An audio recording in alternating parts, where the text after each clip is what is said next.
হুগলি জেলার এক প্রত্যন্ত গ্রামের সিন্টু পাল না, কোনো গল্পের নায়ক নয়, সত্যিকারের জীবনের ঘটনা।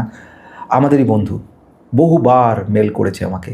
সামান্য উপার্জনকারী, তার উপরে গোটা পরিবার দাঁড়িয়ে রয়েছে। 4 বছরের একটা ছোট্ট শিশু রয়েছে, তার স্বপ্ন রয়েছে, বাবা মা স্ত্রী।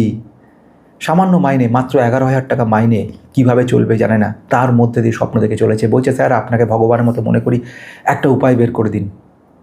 কোনো উত্তর পাইনি। তারপর 5 অক্টোবর 2025 আবার চিঠি, বারংবার চিঠি, স্যার আমাকে একটু দেখে দিন, একটু দয়া করুন, একটু উপায় বের করুন। এত দিন, এত ধৈর্য ধরে একটার পর একটা চিঠি লিখে গেছে সিন্টু। 31 বছর বয়স, এরও শেষ হয়নি। তারও পরে 12ই মার্চ 2026 আবারও চিঠি লিখেছে। এখানে আরও অনেক কিছু খোলসা করে লিখেছে। সেখানে লিখেছে, স্যার আমার বয়স 35 বছর, আমার বাবা মা স্ত্রী রয়েছে, 4 বছরের সন্তান রয়েছে। আমি ছেলের এডুকেশনের জন্য চিন্তা ভাবনা করছি, পড়াশোনা শিখিয়ে তাকে একটা বড় করে তুলব। কিন্তু সবথেকে বড় অন্তরায় আমার মাত্র মাইনে 11,000 টাকা। কিন্তু 11,000 টাকা মাইনের মধ্যে আবার 1,000 টাকা আমি পিপিএফ LICর মধ্যে রাখছি। কিন্তু বুঝতে পারছি না কী করব। 50,000 টাকা জমানো রয়েছে, যতক্ষণ পর্যন্ত আপনি না বলো ততক্ষণ পর্যন্ত আমি কোনো মতে বিনিয়োগ করতে পারবো না। আমি বন্ধুরা আজকে এমনই এক বন্ধুর কথা নিয়ে বলতে চলেছি, যার নাম হচ্ছে সিন্টু পাল, এবং মাত্র 11,000 টাকা সে মাইনে পাচ্ছে। 5 জনের দায়িত্ব তার উপর পড়ে রয়েছে। 50,000 টাকা সে অনেক কষ্টে জোগাড় করেছে।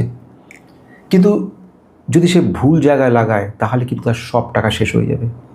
আজকে এই ভিডিওর মধ্যে একটা অদ্ভুত পোর্টফোলিও বানাতে চলেছি। এই পোর্টফোলিওটা একদম অন্য ধরনের মানুষদের জন্য। তথাকথিত যত পোর্টফোলিও বানিয়েছে তার সঙ্গে কোনো মিল নেই, এর মিল থাকবেও না। কারণ যাকে মনে করে আমি বানাচ্ছি সে একদম আলাদা বাকিদের থেকে। এত ধৈর্য নিয়ে, সামান্য কটা টাকাকে নিয়ে আঁকড়ে ধরে এগিয়ে চলেছে। বলছে এর মধ্যে আমি আমার স্বপ্নকে খুঁজে পেতে চাই।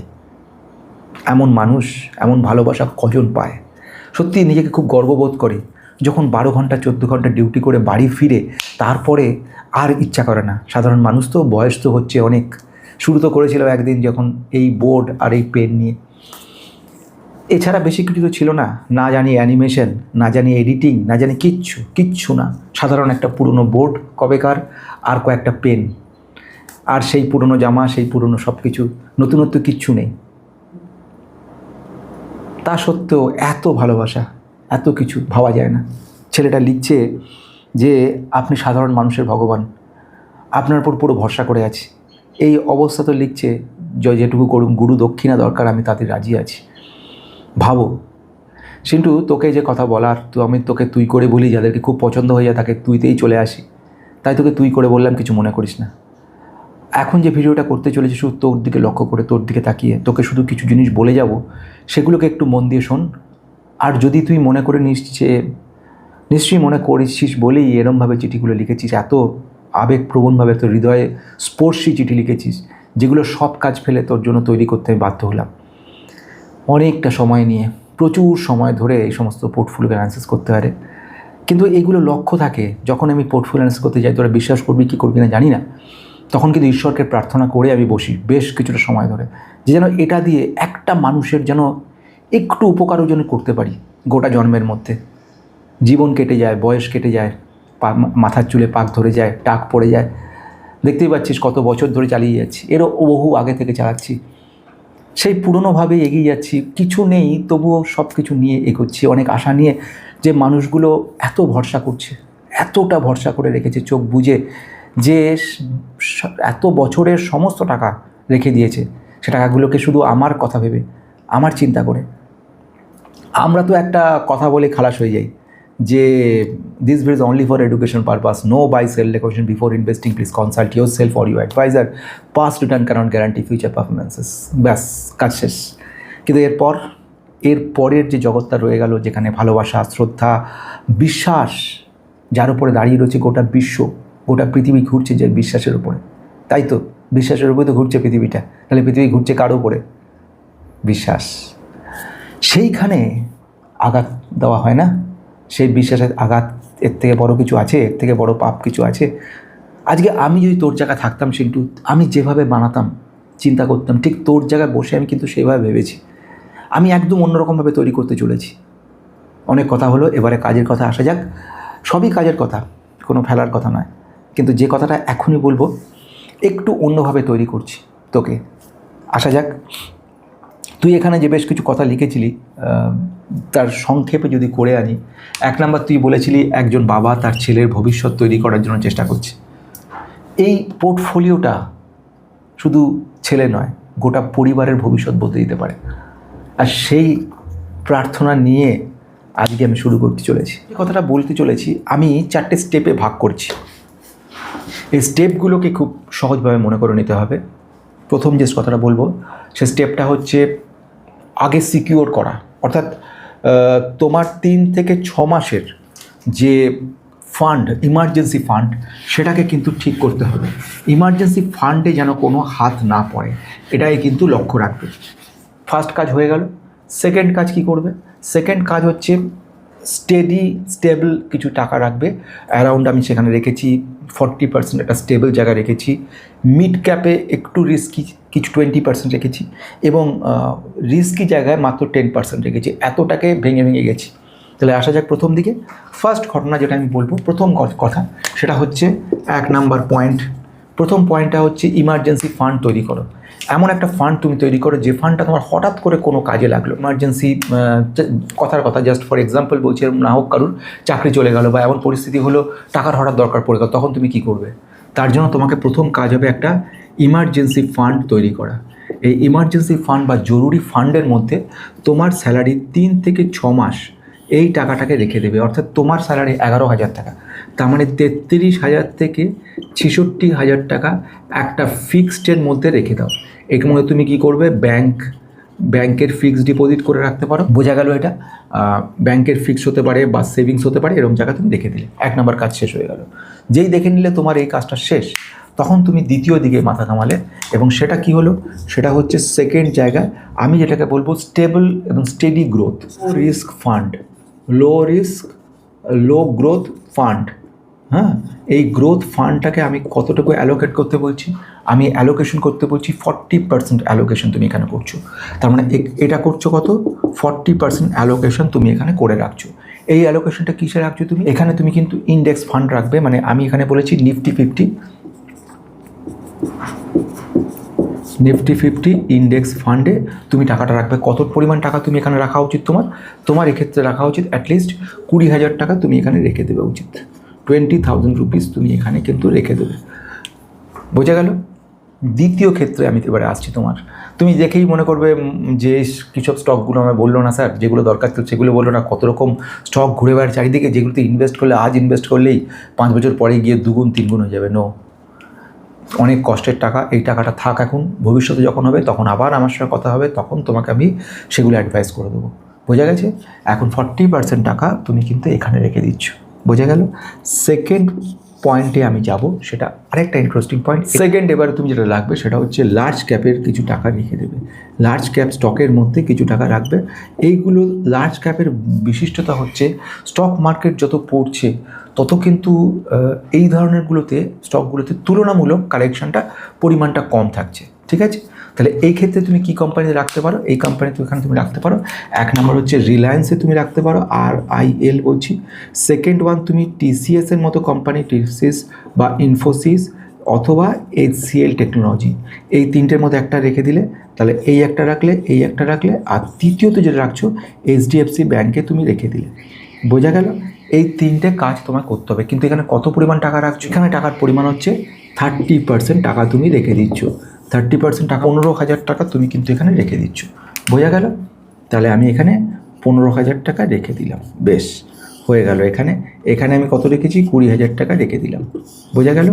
এবারে আমি চলে আসছি পরেরটার দিকে। এটাও খুব ইন্টারেস্টিং জায়গা। সেটা হচ্ছে এবারে মিড ক্যাপের দিকে একটু করে এগোচ্ছি। তাহলে মিড ক্যাপের দিকে আমি যখন যাব, মিড ক্যাপে এই কোম্পানিগুলো কিন্তু তোমাদেরকে একটু হলেও কিছুটা স্বস্তি দেবে। কেন কথাটা বলছি?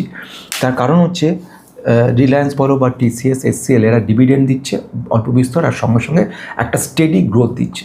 প্রশ্নচিহ্ন থাকবে এবার যারা রয়েছে তারা বলবে স্যার HCL টেকনোলজিতে কোনো গ্রোথই নেই, 36% দেখতে পাচ্ছি 5 বছরে।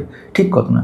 5 বছরে 36%, কিন্তু যদি 15 বছরের চার্টটা বের করো তাহলে কি দেখবে, একটু হলেও বেশি দেখবে। ব্যাংকে রাখলে যাও তার থেকে একটু বেশি দেখবে, প্লাস ডিভিডেন্ডটা কিন্তু যোগ করবে, ডিভিডেন্ডটা কিন্তু পরিমাণটা অনেকটা। তবে এইচডিএফসি ব্যাংকে দেখবে তেমন রিটার্ন কিছুই নেই 5 বছরে, কিন্তু তবুও আমি তোমাকে বলবো যখন তুমি স্টক মার্কেটে ইন্টারেস্টেড এই সব জায়গায় রাখো, একটা সময় ঠিক মেকআপ তোমায় করে দেবে। তাহলে এবারে আসছি মিড ক্যাপের দিকে। তুমি রাখছো কত টাকা? মিড ক্যাপে তুমি রাখছো 20%, তাহলে এখানে কত রাখছো? 30%। বোঝা গেল? মিড ক্যাপে তুমি কী কোম্পানি রাখবে? আমি যে কোম্পানি বলবো সেটা হচ্ছে একটু রিস্কি কোম্পানি তুমি রাখবে, এবং সেই কোম্পানিটার নাম হচ্ছে এই ধরনের ফান্ডগুলো গ্রোথ, আমি বলবো গ্রোথ লেভেলটা অনেক বেশি থাকবে, এইতে গ্রোথ লেভেল বেশি থাকবে এটাতে। আমি এই কোম্পানি বলছি সিরমা এসজিএস।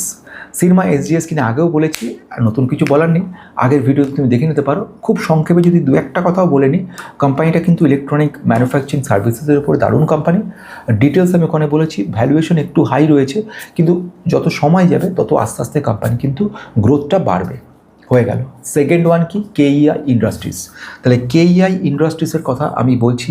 কেইআই ইন্ডাস্ট্রিজ কেন বলছি সেটাও কিন্তু আমাদের ইঞ্জিনিয়ারিং, প্রকিউরমেন্ট, কনস্ট্রাকশন এই ব্যাপারে কোম্পানিটা কিন্তু কাজে করবে।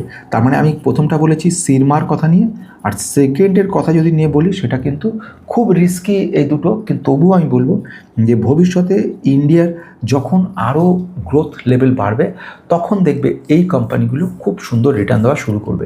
তাহলে এইগুলো কিন্তু বারবার বলছি খুব রিস্ক সিচুয়েশন, সুতরাং নিজে বুঝে তবে এই সব কোম্পানিতে অ্যালোকেট করবে। এরপর আমি চলে আসবো কি 5 নম্বর পয়েন্টের দিকে যাব। 5 নম্বর পয়েন্টটা কী আছে? 5 নম্বর যে পয়েন্ট সেটা হচ্ছে একেবারে হাই রিস্কি স্মল ক্যাপের দিকে যাচ্ছি। স্মল ক্যাপ বুঝতেই পারছো পরিমাণটা খুব কম রেখেছি। এখানেই তোমার হয়ে গেছে 40, 30, 70, 80, 90, এখানে মাত্র 10% আমি তোমায় রাখতে বলছি। 10% বলতে কত? 5,000 টাকা মাত্র রাখতে বলছি। এখানে মাত্র 5,000 টাকা রাখবে। বোঝা গেছে? এটা 10, এক্ষেত্রে হচ্ছে 10,000 টাকা তুমি ইনভেস্ট করে রেখে দেবে এই ক্ষেত্রে, আর এক্ষেত্রে তুমি কত? 15,000 টাকা ইনভেস্ট করে দিচ্ছ এখানে কত তুমি করছো? 20,000 টাকা তুমি এখানে ইনভেস্ট করে দিচ্ছ। এবারে তুমি হিসেব করে দেখো, 20,000, এখানে হচ্ছে 15, 35,000, 45,000, আর 5-এ 50,000, পুরো ক্লিয়ার হয়ে গেল। এবারে প্রশ্ন তো তাহলে তো স্মল ক্যাপে স্যার কী কোম্পানি বা কোন কোম্পানি রাখলে ভালো হয়? বেশ, এবার আসছি কোন কোম্পানির ক্ষেত্রে যাব। কোম্পানির ক্ষেত্রে যাওয়ার আগে আরেকটা কথা সুন্দর বলে রাখা দরকার, সেটা হচ্ছে এর পরের পার্টে, মানে এই ভিডিওর শেষ অংশে তোমাকে ফাইনাল কিছু অ্যাডভাইস আমি করব, যে অ্যাডভাইসগুলো তোমার কিন্তু জানা ভীষণ জরুরি। আর তোমার মতো যারা নতুন রয়েছে, যারা প্রচণ্ড, মানে এটা কিন্তু শুধুমাত্র সিন্টুকে মনে করে করছি, এটা কিন্তু দেখে ফলো করো না অন্য কেউ। এবার আসবো স্মল ক্যাপের ক্ষেত্রে কোন কোম্পানিকে বলা যেতে পারে। অজস্র কোম্পানি রয়েছে, এরকম কোনো ব্যাপার না একটা কোম্পানির ক্ষেত্রে। তবে আমি এই মুহূর্তে মনে হচ্ছে ডিফেন্স সেক্টরটা ভবিষ্যতে ভালো করতে পারে, কিন্তু প্রচণ্ড রিস্কি। এমন হতে পারে 5,000 টাকাটা কমে গিয়ে 500 টাকাও চলে যেতে পারে।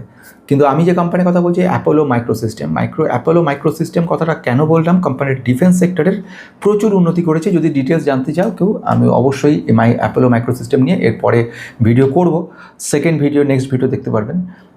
কিন্তু এখন যে সবচেয়ে গুরুত্বপূর্ণ পয়েন্ট দাঁড়ালো সেটা হচ্ছে সিন্টুকে নিয়ে। সিন্টুর টোটাল ব্যাপারটা বুঝিয়ে দিলাম। এবারে তোকে সিন্টু আমি তুই করে বলছি, কিছু মনে করিস না।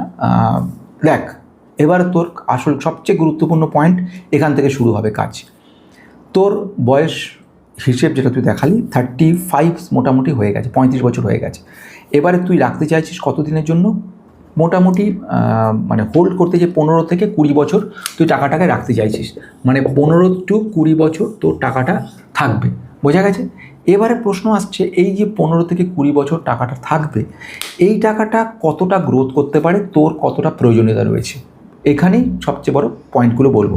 4টে গুরুত্বপূর্ণ পয়েন্টকে মনে রাখার চেষ্টা কর, সব সারা জীবন মনে রাখবি। প্রথমত হচ্ছে লোভ না করা, যেটুকু পাচ্ছি, যা আছে, যা নিয়ে রয়েছি তার জন্য সন্তুষ্ট থাকা এবং ঈশ্বরকে ধন্যবাদ দেওয়া কৃতজ্ঞতা স্বরূপ। আমরা মানুষরা কতটুকু জিনিস লাগে রে আমাদের? এইটুকু ভাত লাগে, একটু ডাল লাগে, তরকারি পাওয়া মানে তো বিরাট ব্যাপার। অথচ আমাদের অভাবের পরিমাণ দেখ, শেষ নেই। যত পাচ্ছি তত মনে হচ্ছে কম। সত্যি ঘটনা বলতে, মানুষ, আমার ক্লায়েন্ট লাখ টাকা ইনকাম করে, তার এরকম অজস্র ক্লায়েন্ট রয়েছে, তারা হতাশায় ভুগছে, সব ধার করে করে সব শেষ হয়ে গেছে। ধার করে রয়েছে 50-55 হাজার টাকা মাসে মাসে কেটে যাচ্ছে ধারে। 3 BHK 4 BHK গাড়ি এটসেট্রা সব শেষ। লক্ষ লক্ষ টাকা ইনকাম করে সব শেষ হয়ে যাচ্ছে। মাসের শেষে গিয়ে কখনো ধার করতে হচ্ছে, কারোর কাছে হাত পাততে হচ্ছে। আবার দেখ, 10-12 হাজার টাকা মাইনে পেয়ে 1000 টাকা করে PPF LIC রেখে কিন্তু দিব্যি শান্তিতে থাকা যায়, জানিস তো? কিসের জন্য জানিস? কীভাবে জানিস? শান্তিটা থাকে ভেতরে। শান্তিটা বাইরে থাকে না, বাইরে কোথাও কিনতে পাওয়া যায় না শান্তিকে। শান্তিটা ভিতরে তখন তৈরি হয় যখন মানুষের উপর শ্রদ্ধা আসে, যখন মানুষের উপর ভালোবাসা আসে, যখন ঈশ্বরের উপর ভক্তি আসে, যখন কৃতজ্ঞতা আসে। ঈশ্বর, তুমি আমাকে এই মুহূর্তে নিঃশ্বাস প্রশ্বাসটা আমি নিতে পারছি, এর থেকে বড় কথা কিছু নেই, এটাই তো বিরাট। এই মুহূর্তে আমি সাহায্য ছাড়া অক্সিজেন নিতে পারছি, আর কার্বন ডাই ত্যাগ করতে পারছি, নিঃশ্বাস প্রশ্বাস চলছে, এর থেকে বড় কথা কি আশ্চর্যের আছে? না, নেই। এটাই তো বিরাট আশ্চর্যের কথা।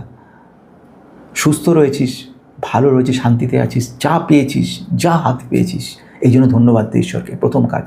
দ্বিতীয়ত, একটা ধৈর্য ধরে বড় সময় ধরে রেখে দে। এই ধৈর্য ধরে রাখাটা ভীষণ কঠিন। আমাকে চিঠি লিখেছিস, একাধিক চিঠি দিয়েছিস, ধৈর্য ধরে 6 মাস 8 মাস অপেক্ষা করছিস, পরীক্ষা নিচ্ছি যে তুই কত ধৈর্য তোর রয়েছে, অবশ্যই। এবং এটাও দেখেছি সেপ্টেম্বর মাসে মার্কেট কোথায় ছিল আর আজ মার্কেট কোথায় আছে, এটাও হিসেব করে দেখ। কেন বলেছি, এখন তোরটা কেন ধরেছি, এবার বুঝছিস? এবার আসছে তৃতীয় ঘটনা থেকে, দুটো ঘটনা বলে দিলাম। প্রথম হচ্ছে কৃতজ্ঞতা স্বীকার করো মনে মনে, বাইরে দরকার নেই, মনে মনে। যে যা সাহায্য করছে তার জন্য কৃতজ্ঞ হও। বাবা মা সাহায্য করেছে বলে আজ তুমি দাঁড়িয়ে আছো, স্ত্রী রয়েছে তাই জন্য তুমি অনেক কিছু কাজ করে বেড়াতে পারছো, সন্তান রয়েছে তো তার জন্য তুমি সাহায্য পাচ্ছ। প্রত্যেকের কাছে তুমি কৃতজ্ঞ তুমি প্রতিবেশীর কাছে, কৃতজ্ঞ তুমি সহকর্মীদের কাছে, কৃতজ্ঞ সকলের কাছে ধন্যবাদ। সব থেকে বড় ধন্যবাদ তাকে। আমরা যখন কাজ শুরু করে এই প্রার্থনা নিয়ে এই ভিডিও শুরু করেছি বা করি, যেন এটাতে একটি লোকের অন্তত উপকার হয়। আমি নিশ্চিত কোনো না কোনো দিন কোনো না কোনো লোকের ঠিক উপকারটুকু করে যেতে পারবো আমি, তাই জন্য চেষ্টা করে চলি প্রতিনিয়ত। একদম হয়ে গেল তোর এই ঘটনা। তৃতীয় ঘটনার দিকে এবার আসছি। এসআইপি করবে অল্প অল্প করে, 500 টাকা 1000 টাকা করে। আজকে মাইনে 11,000 পাচ্ছ মানে চিরকাল 11,000 থাকবে না। তুমি যখন 50 বছর বয়স তখনও তোমার 11,000 থাকবে না, বাড়বেই। তো ব্যাপারটা কি? ব্যাপারটা হচ্ছে শান্তিমতো অল্প অল্প স্তর দিয়ে যাও, কখনো কম্প্যারিজন করতে যাবে না। চতুর্থ কথা, কারুর সঙ্গে তুলনা করবে না। আমি যা পেয়েছি তাতে সন্তুষ্ট। অমুকে অত কোটি টাকা, অমুকে অত লক্ষ টাকা জমিয়ে ফেললো, অমুকে অত কিছু করলো, আমি পারলাম না, কোনো দিন না। যখন মানুষ ঈশ্বরের সৃষ্টি করেছিল জানিস, তখন কিন্তু ঈশ্বর খুশি হয়ে মানুষকে সৃষ্টি করেছিল শ্রেষ্ঠ জীব বলে, আর মানুষ সেরকমই খুশি ছিল, ঈশ্বরকে ধন্যবাদ দিচ্ছিল। কিন্তু কোন দিন থেকে মানুষের কষ্ট শুরু হলো জানিস? যেদিন থেকে মানুষ একজন আরেকজনকে দেখে হিংসায় ঈর্ষায় জ্বলতে শুরু করলো। মানুষ কখনো নিজের বোঝাটা কখনো দেখে না।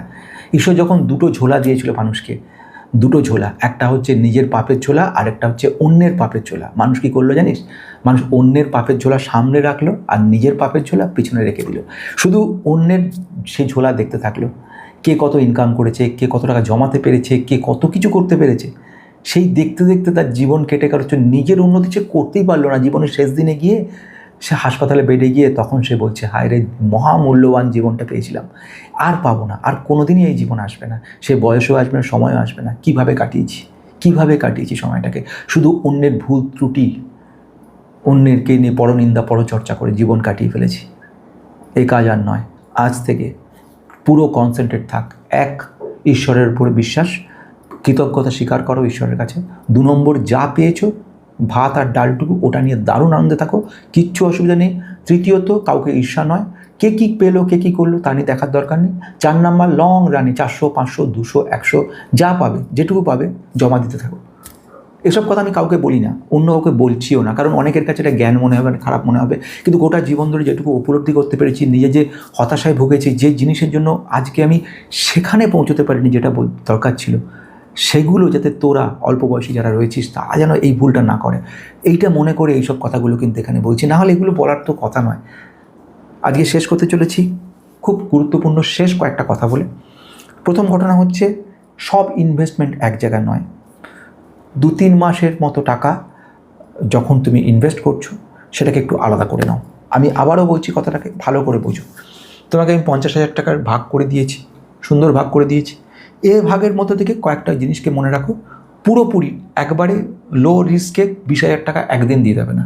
এই 20,000 টাকা 2-3টে ভাগ করো, 10,000 করে ভাগ করে সোমবার দিনই কিছু করে ইনভেস্ট করতে পারো। হয়ে গেল একটা। আমি নিফটি 50 ইন্ডেক্স ফান্ডের কথা বললাম, সেম ওয়েতে লার্জ ক্যাপে 30% মানে 15,000 টাকা দুম করে তুমি 3টে জায়গায় 5 করে দিয়ে দিলে না, 2,000 করে দিয়ে দাও। আর একটা ভরসা রাখ, সে ভরসাটা হচ্ছে আমার ওপরে। যখন দায়িত্ব তোর নিয়েছি, তুই এই নিশ্চিন্ত থাক, বাকিটা আমি দেখে নেবো। তুই যে কেউ তোকে বলবে, মা রিলায়েন্স গোটা জীবনে কোনো রিটার্ন দিল না, বেকার নষ্ট করলি। তুই আমার কথা দেখাবি যে এই লোকটা বলেছিল, আমাকে দোষ দিয়ে দিবি যে বলেছিল বলে আজকে আমি লসে আছি, সেটাও মেনে নেবো, কিন্তু এর বাইরে কোথাও যাবি না। এই তিনটেকে মনে রাখ। জানি না, বুঝি না, বুঝতে চাই না, জানতে চাই না, কিচ্ছু দরকার নেই, অন্ধের মতো এই তিনটে কাজ কর, বাকি গল্প আমি বুঝে নেবো। চলে আর পরের দিকে মিড ক্যাপে। সিনেমা মানে আজকে তোর এই 10,000 টাকা এক্ষুনি ইনভেস্ট করবি না, সিনেমাতে ইনভেস্ট করবি বুঝে শুনে। 2,000 করলি, KEI-তে 2,000 করলি, চুপ করে বসে থাক, আবার সামনের মাসে দেখ একটু বাড়লো কমলো, আর একটু করে নিলে, এইভাবে করে নে। অ্যাপোলো তো তাই কাজ করবি, অ্যাপোলোর মধ্যেই একইভাবে কাজটা করবি, করে ব্যাপারটা ইনভেস্ট করবি অল্প অল্প করে, হয়ে গেল কাজ শেষ। তাহলে ব্যাপারটা বুঝলি, এটা 1 নম্বর। 2 নম্বর হচ্ছে, কখনো আমি এটা দেখেছি বহুবার, সময় চলে যাচ্ছে, খুব সংক্ষেপে বলছি, প্যানিক সেলিংটা প্রচুর হয় ভাই এই মার্কেটে। মানুষ মানে কি বলবো এটাকে, মানে আসে তো খুব বড় বড় কথা বলে যে আপনি ছাড়া কেউ নেই স্যার, আপনি আপনার, আর সেল যখন মার্কেট পড়তে থাকে কেউ কাউকে চেনে না। শুধু তখন কি মনে করে জানিস, যে লোকটা বক বক করে গেছে তার কি স্বার্থ রয়েছে, নির্ঘাতে কোনো স্বার্থের জন্য কাজ করেছে। কিন্তু বিশ্বাস কর, ইউটিউব থেকে আমি কিচ্ছু পাই না, যেটা পাই তোদের ভালোবাসাটা পাই, যেটার মূল্য বাঁধিয়ে রাখার মতো। কিছু কিছু কমেন্ট পুরো আমি নোট করে খাতায় লিখে রেখেছি, এইগুলো ইন্সপিরেশন আর কিচ্ছু না। তুই কি মনে করিস একটা ভিডিও কি হতে পারে? ছেড়ে দেওয়ার অপ্রিয় কথায় গিয়ে লাভ নেই, যেটা কথা সেটা আসি। তাহলে 2 নম্বর কথা কি, প্যানিক সেলিং নয়, কোনো মতে না। কোনো সেল করতে যখনই যাবে, আমার আমি পুরো খাতায় কিন্তু টুকে রাখছি, আমি এমনি বলছি না, খাতা দেখে বলছি। আমি খাতায় তোর নাম লিখে রেখেছি, সব ডিটেলসটা লিখে দিয়েছি, কি কোকে বলেছি। কোথাও যদি দেখেছি একটাও কোনো সেল করেছি না জানি, তাহলে পর কিন্তু সেই দিন থেকে আর কোনো রকম তোর পোর্টফোলিও চিন্তা করবো না, জেনে যাবো তুই অনেক বড় হয়ে গেছিস, আর দরকার নেই তোর আমার, হয়ে গেল কাজ শেষ। 3 নম্বর হচ্ছে SIP করবি, 500 থেকে 1,000 টাকা করে যখনই যা পারবি SIP করবি। এবার প্রশ্ন হবে স্যার তাহলে SIP কিছু করবো? কিচ্ছু না, ইন্ডেক্স ফান্ডে শুধু করে যায়, Nifty 50 ইন্ডেক্স ফান্ড। এই ফান্ডের কাজ কি জানিস? সময় চলে যাচ্ছে, শর্টে বলতে গেলেও সময় লাগবে, যাই হোক একটা দুটো কথা বলি। এটা হচ্ছে Nifty 50-তে যে কটা 50টা স্টক আছে, সেই স্টকগুলোর অ্যাভারেজ ভ্যালু ওর উপর ইনভেস্টমেন্ট হয়। এতে কি হয়, সবচেয়ে খরচা কম, যারা তোরা কম মাইনে বা কম পরিস্থিতিতে, তাদের ফান্ড ম্যানেজারের দরকার নেই, তাদের যে টাকা রাখা হয় প্রতি মাসে তোরা রাখবি, সেটা অতি সামান্য একটা টার বলে, এটাকে এক্সপেন্স রেশিওটা খুব কম, সেই হিসেব করে এখানে দেওয়া হয়। নিফটিতে যেটুকু পাবি সেটুকুই পাবি, এর বেশি কিন্তু না। কিন্তু নিফটি দেখে নে 15 বছরে তোর রিটার্ন কী দিয়েছে, আগামী 15 বছর কম করে সে রিটার্ন দেবে, বেশি দেবে কম না। যা দিন আসছে শুধু এখানেই দেখবি কী হাল হয়। আমার কথাটাকে আগামী 5 বছর পরে ভালো কিংবা খারাপ নিজে নিজে বলবি। 5 বছরে কী হবে, কে কোথায় থাকবে জানি না, কিন্তু এই কাজ চলবে। এবার আসছি কি সেকেন্ড পরের কথাতে, আমি তোকে বললাম SIPর কথা, 500,000 করে এইখানেই ঢালতে থাকো, বোঝা গেল? এবার লাস্ট কথাটা, কোনো মাল্টিব্যাগার, আমি বলি XYZ যেই বলুক মাল্টিব্যাগার স্টক হেন তেন, সেগুলো তোর জন্য না। আমি আবারও বলছি, আমি অনেক সময় মাল্টিব্যাগার কোম্পানির কথা বলবো, প্রচুর রিটার্ন দিয়েছে, 1000% এসবের কথা বলবো, কিন্তু তোর জন্য আমি কিন্তু বলবো না। তুই এটা শুনেই স্যার এটা তাহলে কিনি, আমি দেখেছি এরকম কাণ্ড করে বাড়াতে থাকে সব, কিন্তু এটা তোর জন্য নয়। তোর জন্য শুধু ওইটুকুটাই, যেটুকু বলে রেখেছি, যদি মনে করে থাকিস সেটা। এ তো বোঝা গেল, শেষ কথা হয়ে গেল, মাল্টিব্যাগারের পেছন দৌড়বে না, হয়ে গেল। এবার আসছি তোর গুরুদক্ষিণা। তোর গুরুদক্ষিণা তুই ভালোবেসে যে কমেন্ট দিবি, এটাই আমার দক্ষিণা, আর কিচ্ছু লাগবে না। আর তোদের জন্য কাজ করে আমি অনেক আনন্দ পাই, কিচ্ছু দিতে হয় না এই জন্য। কিন্তু লাগে যেটা সবচেয়ে বড় গুরুত্বপূর্ণ, সেটা হচ্ছে ওপরে যে পরিশ্রমটা আমি করছি, সেটা কিন্তু ভাবিস না শুধু তোর জন্য করছি, এটা আমার জন্য করছি। কারণ প্রত্যেকের একটা খাতা আছে ভাই, সে খাতাটা আলাদা খাতা। সে খাতা যত বয়স বাড়বে তখন বুঝতে পারবি এই জিনিসগুলোকে, যে এই খাতার প্রয়োজনীয়তাটা অন্য জায়গায়। এই খাতাটা যত বড় হবে, এই খাতাটা যত হিসেব ভালো থাকবে না, সেটা নিজের এই জগৎ পরের জগতে সব কাজে লাগে। আজকের মতো শেষ করতে চলেছি, তোকে অনেক শুভেচ্ছা। কটা কথা বললাম কিছু মনে করিস না, তুই করে বলেছি, এটার জন্য দুঃখ পাস না যে আমি তুই করে বলেছি বলে, আপন মনে করেছি বলে নিজের ভাইয়ের মতো কথাটা বলেছি। আর 2 নম্বর হচ্ছে যে যেগুলো করে যাচ্ছিস ঠিক আছে, একটা কথা বলা রয়েছে, ভুলে যাচ্ছি কথাগুলো মাঝে বলতে বলতে, একটা করে বয়সও হয়ে যাচ্ছে, আর সঙ্গে সঙ্গে টাকও বাড়ছে মাথায়, আর পাকা চুলও বাড়ছে। যেটা দরকার ছিল সেটা হচ্ছে একটা হেলথ ইন্স্যুরেন্সের দরকার। হেলথ ইন্স্যুরেন্সটা কিন্তু এখানে একটা বড় জায়গা নিয়ে রয়েছে, এটাই কিন্তু ভুললে চলবে না। হেলথ ইন্স্যুরেন্স একটা কিছু করে রাখা দরকার। আমি জানি না তুই করেছিস না, এটা বলিস নি।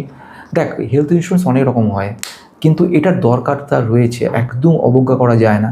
হয়তো তুই বলবি যে এটাতে তো কি অনেক কিছুতে, যেরকম আমাদের একজন ম্যাডাম সাবস্ক্রাইবার উনি বলছিলেন যে কথাটা ঠিকই, যে টেস্ট করলে তার রেজাল্ট, তার জন্য ইন্স্যুরেন্স ক্লেম পাওয়া যায় না। বা সেটা অনেক বেশি প্রিমিয়াম দিতে হয়, ঠিক আছে, কিন্তু হঠাৎ ইমার্জেন্সি ভগবান না করুন এমন সিচুয়েশন তৈরি হয়ে গেল, তখন তুই কী করে বাঁচবি? তার জন্য একটা ইন্স্যুরেন্সের দরকার। অল্প বিস্তর যদি পারিস একটা প্রিমিয়াম, তোর যা বয়স রয়েছে কিছুটা তো এবার ফ্যামিলি একটা হয়, সেগুলো দেখতে পারিস। 1 লক্ষ টাকার একটা ক্ষেত্রে কি হয় না হয় একটা দেখে নিতে পারিস, কারোর সঙ্গে কথা বলিস। আমি তো এই ব্যাপারে কখনো করি না, যাই হোক করতে পারিস, করে নেওয়াটা দরকার মনে হচ্ছে। আর বাকিগুলো সব ঠিকই আছে। অনেক শুভেচ্ছা নিয়ে আজকে শেষ করলাম। তোর ফলো করবি, আর পারলে একটা মেম্বারশিপ নিয়ে রাখতে পারিস পরে। কেন মেম্বারশিপ নিয়ে এইসব কথা বললাম, একটা কমিউনিটি বিল্ড হচ্ছে মেম্বারশিপদের নিয়ে। সেই কমিউনিটিটা শুধু তাদের ইন্টারাকশন করতে আমার সুবিধা, কারণ এরা কী করেছে, এদের পোর্টফোলিওগুলো অ্যানালিসিস করে দিয়েছি, তারা চলে গেছে। অনেকে আবার আমার কথা শুনে আবার যারা করিনি তারা যুক্ত হয়েও না, এখানে শুধু তারা থাকুক যাদেরকে করে দিয়েছে। কী হয়, কন্ট্যাক্টটা আমার সুবিধা হয়। আমি এইটা করে দেওয়ার পরে তোরা হাজার ভিড়ে মিলিয়ে যাবি, এই হাজার ভিড়ের মধ্যে থেকে কে এলো কে গেল কিছু ধরতে পারবো না। আবার আমি যেটা ক্লাস করিয়ে সেখানে সবাইকে নিয়ে বসবো, সে সময় না আছে, না সে জায়গা এখন আছে আমার কাছে। তো সেই জন্য এগুলো আর হচ্ছে না। মেম্বারশিপ নিয়ে রাখলে একটা থাকলো কন্ট্যাক্টে। ঠিক আছে, আজকের মতো